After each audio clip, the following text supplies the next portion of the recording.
He's come out of Lingfield really well. It was the perfect prep. I always wanted to go to Lingfield because I think it mimics Epsom really well.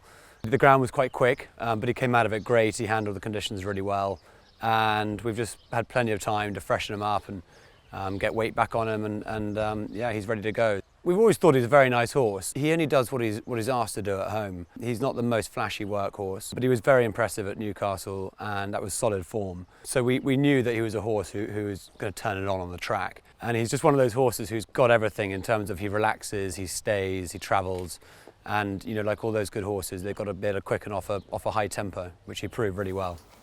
So Frankie Dettori is going to take over from Tom, which is obviously a big blow for Tom. I did say to him after Lingfield, we chatted after the race, and I said your only danger is Frankie. You just need to hope that John's got a runner in the Derby, and as it turns out, he hasn't. And I feel for Tom. Tom is a really bright talent, a great kid, and he's doing unbelievably well. So Bjorn and I, obviously, we mulled over it a lot.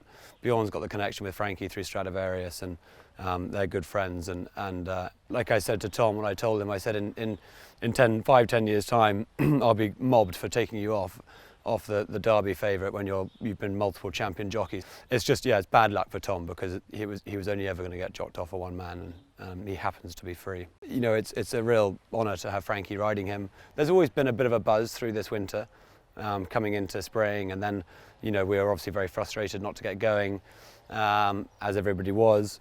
But there has been a real buzz, and obviously him winning like that and having one of the leading contenders for the Derby has really kind of upped the excitement in the yard. He's a real joy to train, to be honest. He's obviously by Camelot, who is by Mangeur, and when I worked for Luca Comani, we had a lot of lovely Mangeurs, and they've all got that great personality, that big character, and I think Camelot's inherited that and passes it on to his progeny. So I've always really enjoyed training Mangeurs when I was with Luca, and we've had a few Camelots, and they're very similar. They're very playful horses. They need a lot of work to keep they're very active mentally, and they need plenty of graft to keep them in the right place. And he's like that. He does strong canters most days, which he takes really well, and he needs that to keep him in a good place. But he can be quite playful to and from the gallop, and he was quite fresh through the winter, but he's much better now. He's got his back down a bit. So I know crowd is probably going to be a benefit to all the horses, not just him. It's a shame really, because one of the great things about the Epsom Derby is it is the ultimate test, mentally, physically, and why it's such a prestigious and important race for the breed. But I wouldn't have been worried had there been crowds. He was obviously no crowd at Lingfield, but Newcastle he was good, playful, and that's just him. You'd be kind of worried if he just moped around. But yeah, it'll help, yeah.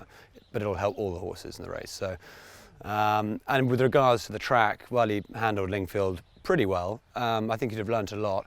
He came down the hill well enough, but I think he'd have learnt from that, and hopefully we'll cruise around Tattenham Corner.